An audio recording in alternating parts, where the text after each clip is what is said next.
Sean Rose is here. Sean Rose, reporter extraordinaire here at JTV. He's here with those stories that's going to be making the news this week. Sean, what you got? How are you doing, Cromwell? Good evening, viewers. Tonight we're looking at a report issued by the Auditor General, Sonia Webster, and Communications and Works Minister Honorable Mark Van der Poel has responded. In fact, he's rebutting to claims made by the Auditor General, suggesting that there was conflict of interest in the way the cruise pier park project was handled. Of course, Minister Van der Poel has been at the center of this discussion, and pretty much some may say he is the embattled minister for the time being. But he's suggesting that the report by the Auditor General is lacking sufficient evidence, sufficient information. He says there is not sufficient details for one to make an informed assessment of the situation on hand. He is therefore basically questioning the authenticity of the report by the Auditor General. Have you gotten a copy of the report, Sean? No, Edgerenka. Unfortunately, this report was leaked to selected media sources. I am not sure on what basis. However, that information wasn't made available to us here at JTV News. Has anyone called the Auditor General to find out whether they can get a copy of the report, and why was the report selectively distributed? Well, that's a very, very, very good question to ask. And of course, you would anticipate that no answer would be forthcoming where that's concerned, because no one would actually disclose the source of this leak, and whether in fact the information was in fact leaked, or if it was given, decidedly so to selected media houses. However, we know for sure that only selected media houses have had access to this report. But you would think that the rest of the media houses would be clamoring at the door of the Auditor General and trying to find out, well, why is it they don't have a copy, and when in fact can they have a copy, and is it going to be made public? Yes. And when will it be made public? We don't have any of that information. No, and in fact, in addition to that, the governor's office is largely responsible for this report, because it is alleged, and it is said according to the sources who have published this report so far, that the governor's office requested, or we can say safely, the governor requested this audit of the cruise pier project.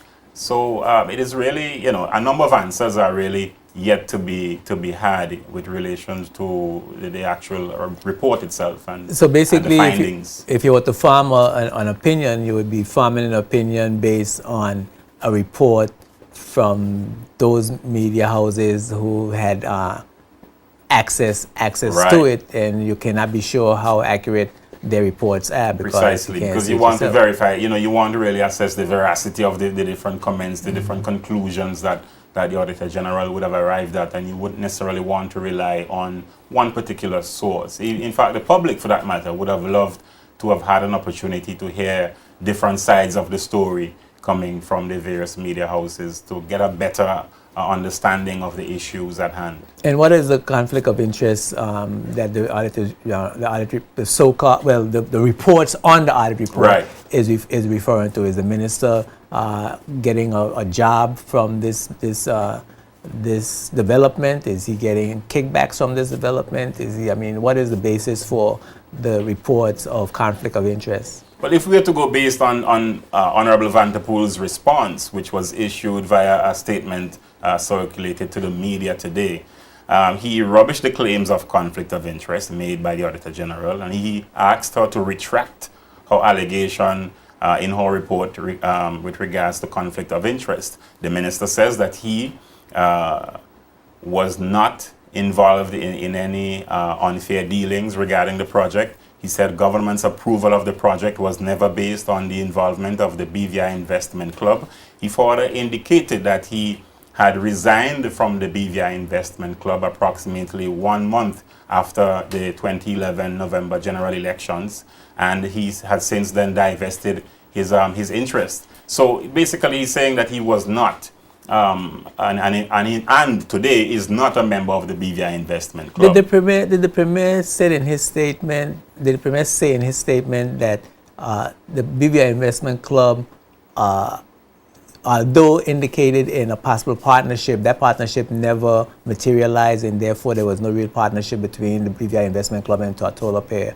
Yeah, and that's true because partners. as Vanderpool says in his report, the investment club really, that issue arose after it was suggested that there needed to be some local investment, and of course the BVI Investment Club was one such parties that was seen as a potential participant on the local level. But the investment club wasn't principally involved in the project from day one, and even up to the point where the agreement between government and Tortola Pier Partners was more or less annulled on September 27th. The investment club there wasn't any signed agreement or contract indicating that the investment club was actually involved in the project. So to be fair, no, the investment club was never really involved. Did the minister indicate whether he had a copy of the audit report? Well, did anyone ask him if he had a copy? Well, I can safely say that he listed in his statement. He listed the report as 05113. So basically, 051113. So basically, he must have had the report because he's really saying he's giving you he's identifying it. Yes, the principal identification code for the report. And of course, given the different statements that he has made, he obviously would have had to peruse the document before he made his conclusions and decided to ask the Auditor General to retract her statement. So far we've heard the minister's statement, but we haven't had an opportunity to question the minister regarding his statement. No, and in fact, much of this information has come via statements. The Auditor General has not made herself accessible. Neither has the governor, nor has the premier, nor has the Minister of Communications and Works, Honorable Vanderpool. In fact, all of these statements have come via press statements. In pretty much the same way the Auditor General report was issued to selected media. We have had, of course, all of these statements from the premier and the Minister of Communications and Works circulated to the media, but in this case, all media. And that's pretty much where it is. We will be trying to get responses from the Minister of Communications and Works, we'll do so. Hopefully, if the government has a copy of the audit report, certainly it would be in their interest to make it public. Precisely. But then again, you don't know if there's some procedure they have to follow. It has to go to the House or something. Which begs another question. Would someone be in violation of the law? In violation of the law, yeah. Yes. So those are questions that need to be answered. We have no problems with that.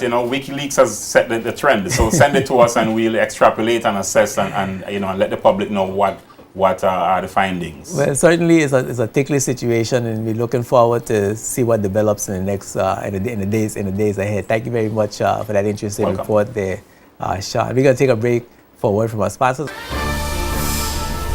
Spotlight is brought to you by the National Bank of the Virgin Islands, Clarence Thomas Limited, the BVI Tourist Board, and CCT Global Communications.